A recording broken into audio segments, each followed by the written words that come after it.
Hey guys, we are live with our first ever completely live class of School of Commerce. So I want to welcome all of you guys for attending today's class and introduce myself. My name is Kevin Wild.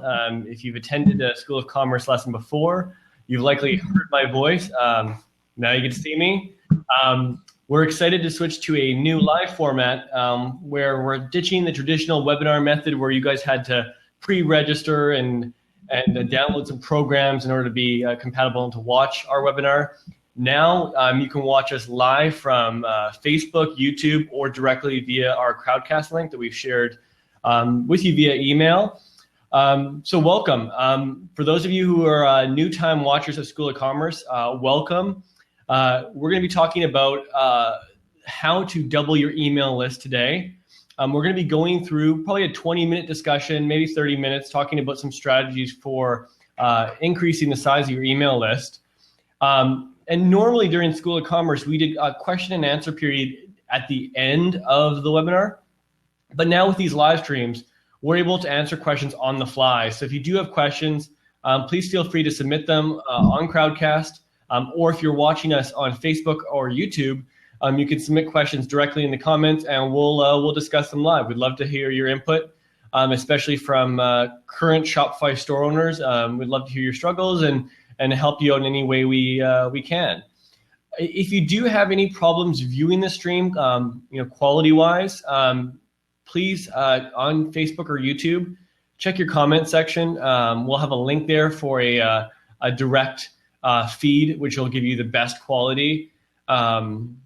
It's probably your best shot, but otherwise you should be able to watch it live. And if you're watching on YouTube, you should be able to actually buffer back. So if you're joining late, you can catch up almost like a PVR. So without further delay, let's get started. I'm going to bring up my screen here.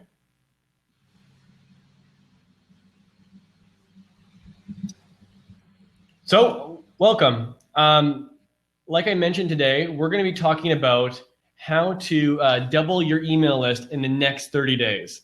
And I realize that's a huge promise, especially if you have a large email list already. But what we're going to give you today, or we hope to give you, is some strategies that we've used in our projects for Shopify stores and how to increase their email lists. And we're going to share you some examples of tools and selling strategies that we've seen our customers use effectively. Again, like I said, we're going to go through some questions you guys have, if there are any, and we're just going to have a nice little discussion. Now, today, I'm not alone. We have with us Mike Tracolo. He's our resident social media email expert. If you've been watching our School of Commerce series, you've probably seen Mike before or heard Mike before. He's going to be joining us today to talk about email lists, different strategies, and since he's so invested in the email space, I think he's going to provide some great tips and details on how you guys can take advantage of email. So without further delay, let me bring in Mike here. Hey Mike, how's it going? Going good. You? Good. How you doing? Good. That's awesome. It's great to have you on board. I'm glad we could get you to talk about emails because I think you have a great knowledge base. Well, thanks for having me, Kevin. I'm super pumped. I like what you really said. Like, even if you do have a really big email list, regardless of how many people are on your list, these simple strategies that you can implement today, even after watching this live stream, are going to go a real long way to helping you double your followers. No, I completely agree. So, Mike, let's get right down to it. I'm going to share the screen here so we can see what I'm going to talk about here. Let me pull it up here. So we want to talk about email opt-in boxes. So like a box you put on your website to encourage people just to give you their email straight up, enter your email here. I'm going to pull up an example of Lucky Tackle Box, but tell me why this is important. Tell me why you think this is, like whether this is like the best strategy for collecting emails in the most efficient way. It's definitely one of the best, if not the simplest thing that you can do for collecting emails. If people want more information on your Shopify store or your store in general, they're going to go check out your website. So why not have a sign up box on your site, either on the site footer or the sidebar where people can opt in right on your website. You know, if they like what they see, maybe they've even just recently purchased a product, anything like that, just a simple way to get them to exchange their email address. There's a couple other things that you can do for that, like offering certain incentives. But I mean, just having it alone, more often than not, I've been on a site and it says, give us your email address and join our VIP list or stay up to date on the current updates. You know what? For an exchange of my email address, I don't see why not. I think that can only go a long way for a store owner. Yeah, so this is one of our clients, Lucky Tackle Box. They make a subscription box for selling fishing tackle, and we looked at them as an example. And they kind of do something that we see a lot of Shopify store owners doing, and hopefully you guys can see this on your screen here. You know, on the very, very bottom of their page, they have an option just saying, hey, you know, you made it this far, you're not ready to commit. Not a problem. Enter email here, and we'll subscribe you to our newsletter. Do you, Mike, like, what's your opinion on like having the email at the bottom? Do you think putting the bottom is a great way to kind of be backhanded about it? Be like, hey, you know what? You made it this far. Check out, you know, put our email here. Or do you think maybe it's something better that you put at the top of the page, kind of be more, more upfront about it? What do you think? Personally, I like it on the bottom. I think that from what I've seen, that's what a lot of websites do. I think that there's a lot of different ways where you can kind of be more in your face, trying to get people to opt in for your email list. And maybe having an email box right at the top of the page might turn people away. So yeah, you know what, provide some value, provide a little bit of content and a little bit of background saying that, you know, if you've gotten this far on the website, you've already put in some time, you know what, if you've liked it so far, you're probably going to like the rest of our stuff. So I think leaving it on the bottom is a pretty standard way and a pretty great way to do that rather than the top. Yeah, I think you hit the nail on the head there. You know, so few people will, you know, may get to the bottom of your website. You know, having, you know, your sales information in your featured products at the top is super important. But if someone actually scrolls down to the bottom of this page, for example, and it's a long scroll, they've got to be pretty interested in your product, I would say, interested in your store. So I think having, that email inbox, the sign up sheet at the bottom isn't a bad strategy because, you know, those people are definitely committed to learning more about your brand. Now, Mike, and when we look at Lucky Tackle Box, I'm going to scroll back down here.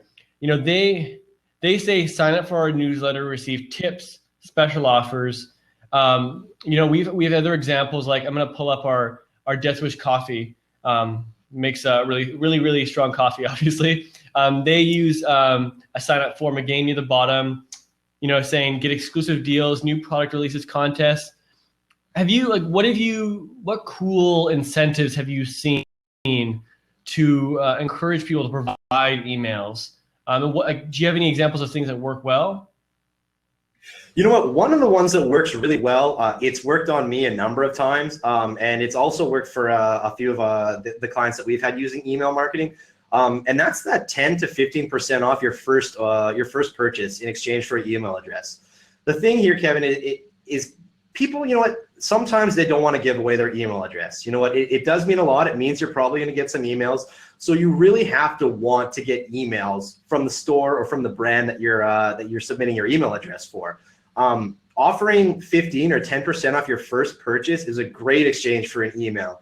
If I'm already interested in the product and I've seen it, and then I scroll down to the bottom and I see that if I give them my email address, I'm going to get 15% off a product I'm already interested in, it's a no-brainer. I'm for sure going to give that email and get that discount.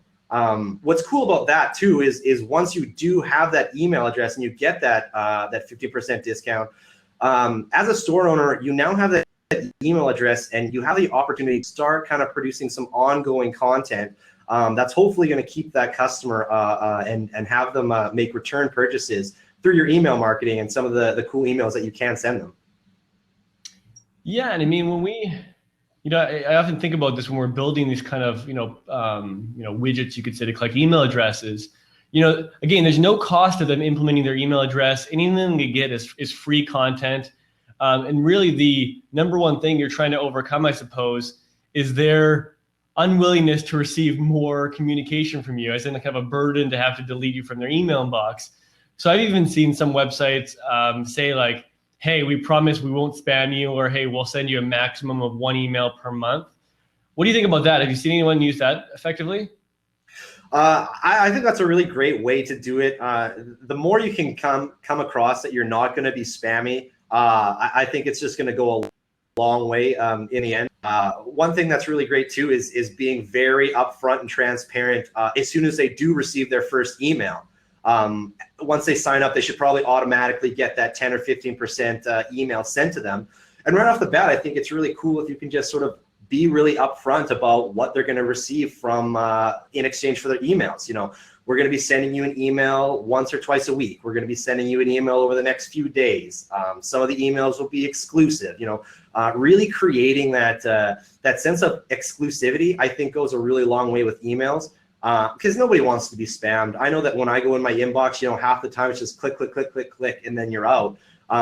But if you already know that you're going to be getting some quality information and some quality emails from the brand that you just have subscribed for, more often than not, I always click those ones. You know, we don't just hand out our emails willy-nilly, but if you do have a really good exchange, I think that goes a long way.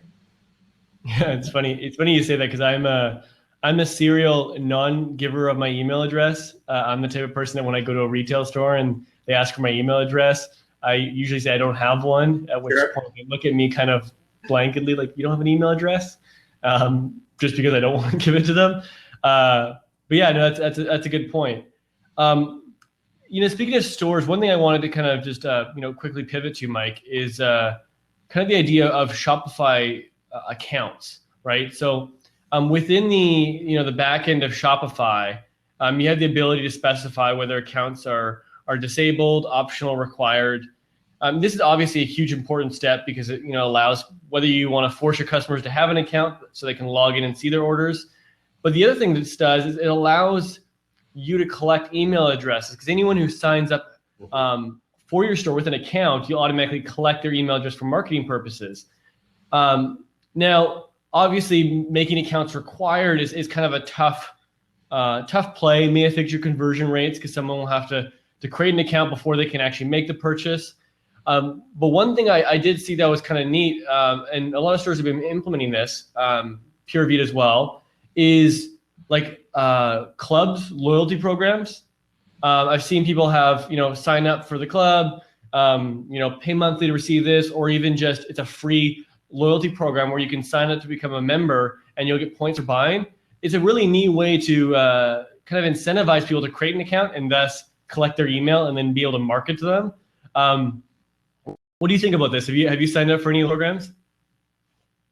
Well, I think what's really cool about that is it's the idea of rewarding your customers. I think that a majority of people are under the understanding that return business and repeat customers are really a large chunk of your bottom line. So any opportunity that you can create to get loyal customers who make 2, 3, or 4 purchases, maybe putting them in a tier of exclusive or loyalty or VIP, and then giving them different incentives and different discounts than people who are maybe on your regular list. I think that is a awesome way to encourage your VIP customers, as they already are, to continue to make those repeat purchases. So I mean, it's going to cost you a little bit in the long run to ultimately keep those VIP repeat customers happy, and giving them those incentives in a loyalty or a VIP program, kind of like the one you were just saying.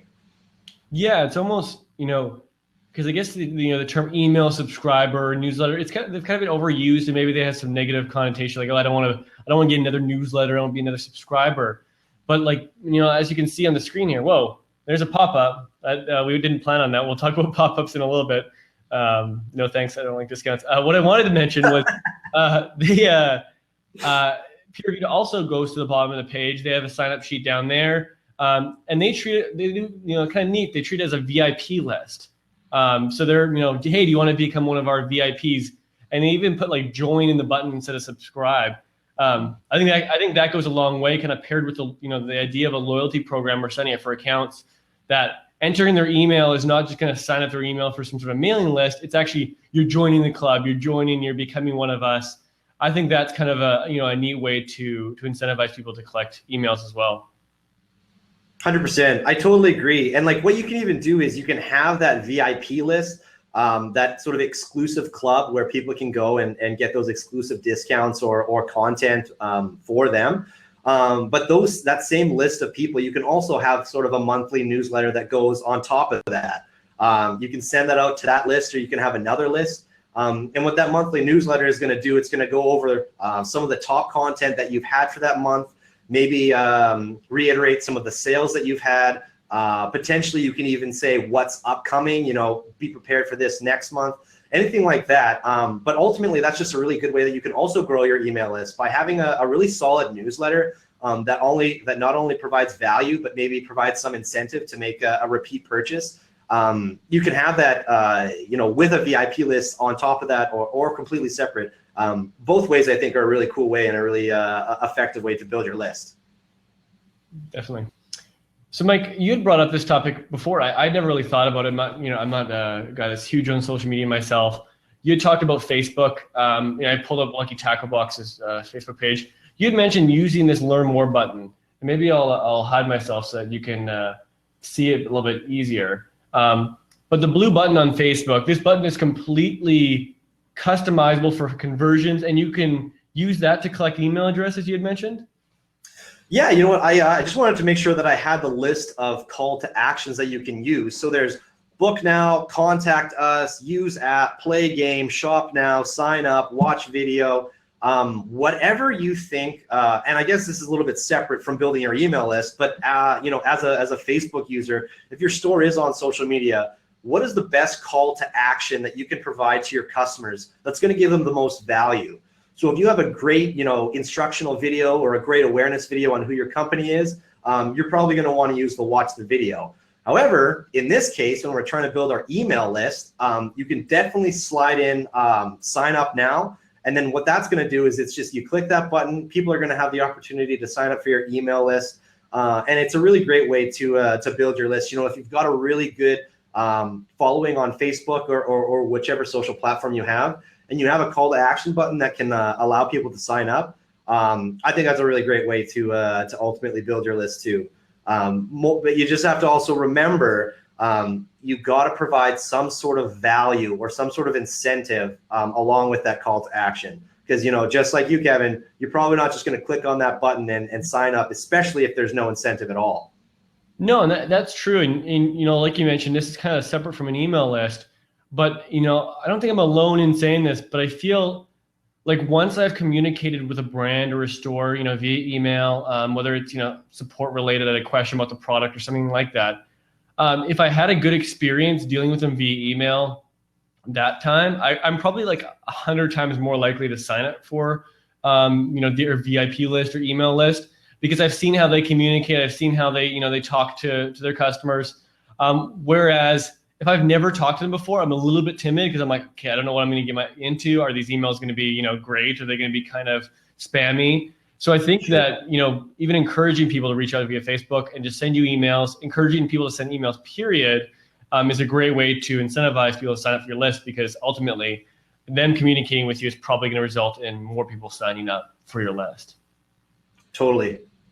So, Mike, I'm going to shift to a topic that we get asked a lot, and that's the idea of pop-ups.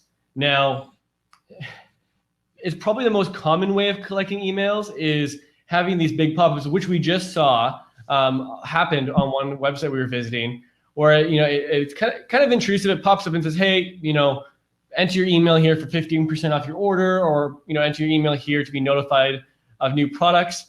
What is your thoughts on pop-ups as in general? Whether they're worth it, whether they're not worth it, and if they are, like, what do you think are some strategies or maybe things that we should, customers or store owners should avoid doing in regards to pop-ups? Sure. Well, I do think that pop-ups are effective, but one thing that I think is essential that any Shopify store owner has to consider is that when you do get that email address, you have to be ready to provide really valuable content that people are going to want to stick around for, and justify giving you their email address. So if you have a pop-up that says sign up now and we'll give you 15% off, sure, someone's going to sign up now to get that 15% off. But if you have already sort of pre-made content, essentially almost a series of automated emails that you're going to take the customer through, that is going to go so far with collecting that emails. So I guess what I'm trying to say is, if you are going to have a pop-up, and I do think that they are effective with collecting emails, make sure that you have an email strategy in line. So make sure that you have a Rolodex of content that you're prepared to roll out that's going to keep these customers in the buying cycle, that's going to provide value, that's going to generate awareness for your sales, for your business, or for any new products or anything like that. Yeah, like you can see, we have a screen here example of one of those discount pop-ups. I think that's a great way to incentivize people to sign up. These pop-ups come up all the time. We wrote this blog post. What I'm showing on the screen here. This is a blog post that we wrote. It's on our blog, talking about to pop up or not to pop up. 8 different strategies on how you can implement pop-ups on your website. And one thing that I've noticed, kind of a trend lately, is pop-ups occurring at different times. Of course, there's the first, load up the website, you get a pop-up right away. There's the wait for a couple minutes, which was kind of what happened with Pura Vida when we were talking about it, and it popped up after a while. And then there's the wait until someone's about to leave, so it actually tracks their mouse cursor when they're about to close out of the page, then pop up. Have you, what are your opinions on all 3 approaches, and do you have a favorite out of all those 3? I do know what you're talking about, and I've seen a few. I guess releasing some e-commerce secrets. There are certain ways that you can create exit offers or different pop-ups based off of the actions that people are taking on your page. So just to make sure that everybody's sort of up to speed on that, you can create those pop-ups based off of how long somebody's been on a certain page. If they've been on a page for more than 3 minutes and then decide to go click the exit button, right before they click that exit button, there's going to be an opportunity for you to say, hey, you've been on this page for X amount of time. Are you sure you want to leave? Do I think these are a little bit intrusive? Yes. But I also think that they're very, very cool. As a store owner, to have the ability to sort of curate certain times when pop-ups are going to come up, I think that's really, really cool. As a customer, do I think that might be a little bit annoying? We've all been there when you go to close a pop-up and you close it, and then you get something that says, are you sure you want to close this? Well, of course I want to close it. So that maybe might turn some customers off. When it comes to my favorite, I think that the simple, the one that comes off maybe when you first log onto your website that says, give us your email in exchange for 15%. If you haven't done anything related to pop-ups, I think that's a really good place to start. See how that works. And then you always have the opportunity to add another one and just maybe A/B test that one compared to the one you're running, and then make the data-driven decision to pick whichever pop-up works best for your store. No, for sure. I think, this is pop-ups are a huge topic that we could talk for hours and hours about. That's why we published that blog post, or this blog post you see on the screen here, just showing examples, because so many stores do them, and some of them do them really well, and some of them do them really bad. And, anything that takes over the user experience, as in, you're browsing a website and something comes up and just covers your entire website or covers a good portion of it, has the ability to completely ruin that experience or make it. So I think that, it's important to do a lot of research about pop-ups, and, after you've done research and you implement one, do testing, check the data, see what ones are converting well, and, just continue optimizing it, because I think it's something that you can never just set and forget. I think I've seen stores that have kind of just set them and they just leave it on all the time. I think you have to continue optimizing and changing, keeping it fresh, or else it kind of gives the appearance that maybe your website isn't, updated as frequently as it should be. Totally. One really cool thing too, now, by no means am I an expert in this area, but our managed services team, what I've seen them do a lot of times is what they do is they heat map your site.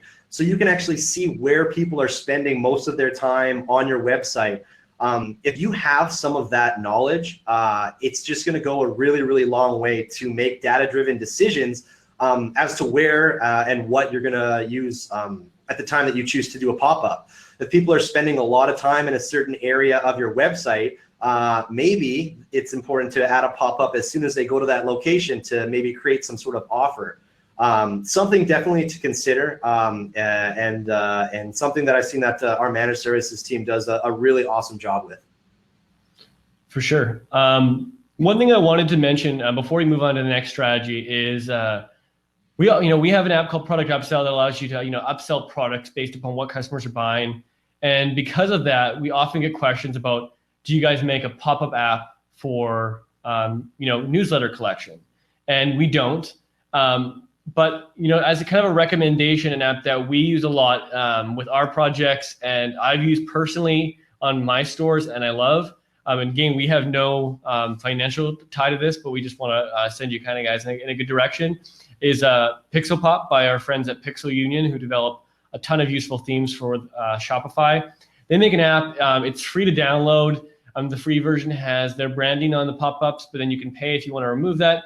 And they've got some awesome strategy. Like you can have exit pop-ups. You can have pop-ups that come up after a certain amount of time. You can provide discount codes, collect emails. You can design them, change the size. It's a really powerful app. So if you guys do want to start offering pop-ups in your store, or you want to just kind of revisit the pop-ups you have and maybe improve them, I would definitely give Pixel Pop a try for sure. So next, Mike, I wanted to go into, you had sent me over, I saw this link and I kind of wasn't sure if it was a mistake, but you had sent me over this Shopify landing page. And I've seen this landing page a ton, obviously, working with Shopify every day. I click links and I'm often brought to pages similar to this. And the one thing that, it struck me about this page is, even though it's not an e-commerce page, there's no product information on it, is that they're trying to, they're trying to sell a product, Shopify, just like any e-commerce store is trying to sell a product. But they make this page specifically for advertisement. So when you go to a Facebook ad, they could have easily just clicked a link and they could have sent you to shopify.com and let you figure it out on your own. But instead, they send us to a landing page with an email collection right at the top, incentivizing you to basically, hey, enter your email now. And then it has a selling prop, right, to sign up for Shopify.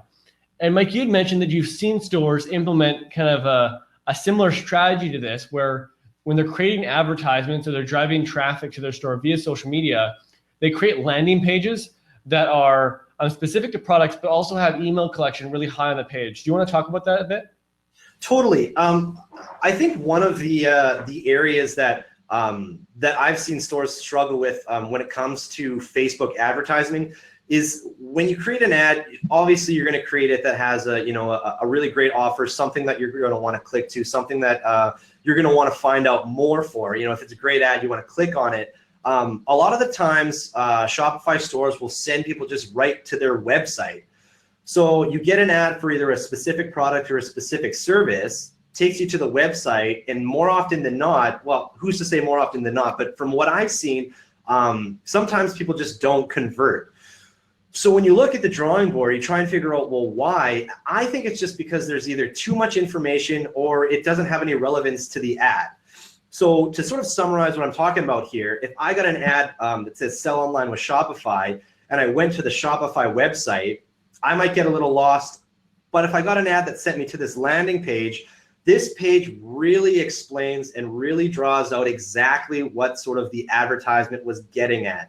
It allows for you to kind of create that interest and create that desire for that product. You've already got the awareness with the ad. Now it's just time to get people comfortable, to increase their desire, and ultimately to have them act on that. And I think that's what's really, really great about, well, this specific landing page, but landing pages in general, just getting really, really specific on what it is you're advertising. So that way you take all the guesswork away from your customers, and they'll be more confident and have that confidence in making that purchase. No, for sure. And I think that, especially when it comes to online advertising, we're, all store owners, myself included, are kind of, we all think that we should have to send people to product pages, right?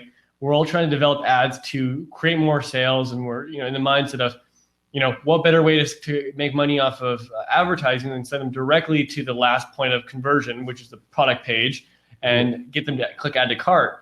But I mean, it's kind of a leap of faith, but in another way, creating ads to build your email list is another way to generate sales indirectly.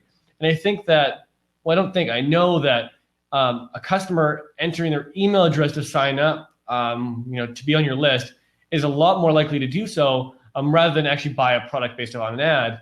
So, having people go to a landing page like this one that Shopify has, that the area of focus is entering your list, not necessarily choosing a plan or buying a product, is a great way to build your email list and then make more money down the road by sending emails after the fact. So I think getting creative with online advertising by creating these kind of pages is really powerful. And I think that Shopify clearly does well with them because they continue to do them. And I think that a lot of different store owners could implement something similar. I couldn't agree more, Kevin. So, Mike, before we move into the next strategy, I just want to remind everyone, if you have any questions, please feel free to submit them on Crowdcast page directly, or if you're watching us live on YouTube or Facebook, just post in the comments, whether you want to tell us about your store or whether you want to ask us questions about, email conversion, increasing your email list, please feel free to submit them. So, Mike, let's move on to the next strategy. You had sent me over this website from HubSpot. They do, another pop-up. See, we're getting all these pop-ups and we're not even planning for it. So this one, HubSpot's incentivizing us to sign up so that we can get some tips. So there you go. Another example of a pop-up you could implement. Jokes aside, what HubSpot does really well, and this blog post is an example of it, is they trade content for emails. So a lot of times I've gone to HubSpot, and this isn't e-commerce related, but I'll bring it back around. Is they'll say, hey, come to this website. We got this great way to implement content marketing strategy, and you'll get down to the bottom page, and it will say, awesome, you want to read this book? Well, enter your email address, and we'll email you the ebook, which is a roundabout way of saying, hey, give us your email so we can send you marketing campaign stuff, and we can add you to our list. And we'll give you our ebook that we developed. And I wasn't able to find any examples, but I've seen stores do this where they would, enter your email to receive like a style guide. If you have like almost like a Sears catalog kind of approach, if you have a catalog of products, or maybe you have some fashion tips or things of that nature, or maybe you're a coffee shop and you have an ebook or a blog post about how to make the best coffee, how to brew the best coffee. You put that behind an email sign-up form so that people have to enter their email to get it. I mean, that's a great strategy. What do you think, Mike? I think this is one of my favorite ways to provide value in exchange for an email. It kind of works the same way with whether that's social media or whether that's email or whether that's your blog. In order for people to want to do business with you, in order for them to become familiar with you and really like you as a brand or as a store, you really need to provide them value, constant value. So a really great way to do that is by creating those types of articles or those types of PDFs that people are going to have a lot of interest in exchange for those emails. Whether that's the 2017 stats on the top subject lines, or I know that these catch me all the time, whether that's social media stats or email marketing stats. I can't even count how many times I've exchanged my email for that information. So what you really should do is really think about what your customer would want. What can I give my customer that's going to give them value without me asking anything in return? And if you can come up with something like that, why not add a little exchange for an email? You're not asking them to buy anything. You're not asking them for too much, but in exchange for some added value on top of already good content from social media, the email that you're providing them, an exchange for email is a great way to do that. And by no means do that being invasive at all. It's up to the consumer and up to the customer if they want to exchange their email for that information. So that really goes a long way too, because it's setting you up for long-term success. If they've clicked this type of content that they want more of, now I have their email. As a customer, I'm going to be under the impression that I'm going to start to get more of that content, which I really appreciate. Yeah, we mentioned it earlier. A lot of it's about establishing that first point of contact with your customer. People that come to your website, a lot of the time they won't sign up for email newsletters unless they've dealt with you or they've had some communication from you before. So having that, that piece of content being the first post is a great way. Incentivizing how easy it is to contact your support team, creating that first connection with your brand via email is a great way to get people to sign up to your email list, just because you're building that confidence. And I think that, if you did create a book on how to make the best coffee, or how to properly style a skirt with a shirt. I don't know fashion very well, so I'm just saying that right now. But if you had something like that, and you were the brand that told them how to do it correctly, I think you're creating a customer for life, and I think that they're way more likely to buy from you, knowing how well you know your industry. For sure. One thing that you did mention there, Kevin, that I just wanted to touch upon, it kind of just has to do with how powerful and how effective email marketing in general is. People are opting in to receive content from you. So you're not actively seeking out new customers. You're giving them the option to opt in. And once you have that awareness, and once you have that customer, it's up to you just to provide value and kind of take them on that customer journey in order to provide them with as much information as you can about relative products, new products, awesome ways to use your products, just giving them content that they've already opted in for. You have their attention. So it's really awesome that it's up to you to close that deal at the end of the day. 100%. So Mike, one of the last things I want to talk to you about is the concept of not having dead ends. And what I mean by that is, there's different times a customer could get caught on a dead end on your website. What I mean by a dead end is basically, they get to a page, there's nothing for them to do, and they just leave, and you don't get anything out of the customer. And a good example of this is a product that is out of stock, right? So when somebody comes to your store, I'm going to pull up an example here just so we can see what I'm talking about here. Here's Death Wish Coffee. Here's a product that they have that's out of stock right now. So if I was a customer, I click here, I came to buy this product, I'd realize they're out of stock, and what am I going to do? I'm going to leave. I'm not. The Death Wish Coffee is not getting anything out of that interaction. But what they do, and I've seen people do this before, and I think it's a great way to build your email list, is saying, hey, we're sold out. We get it. It sucks. But sign up for our mailing list so that when it's back in stock, we can notify you, or so that you find out about new products first, so that you never miss out on a chance to buy something. I don't know what you, Mike. I think this is probably one of the best ways to collect emails if you do have products that are either frequently out of stock or products that you want to pre-release that aren't available yet, but you want to collect interest in it. That's awesome. I didn't even know that this sort of, that this was a way of doing things, but I agree with you completely. That's fantastic.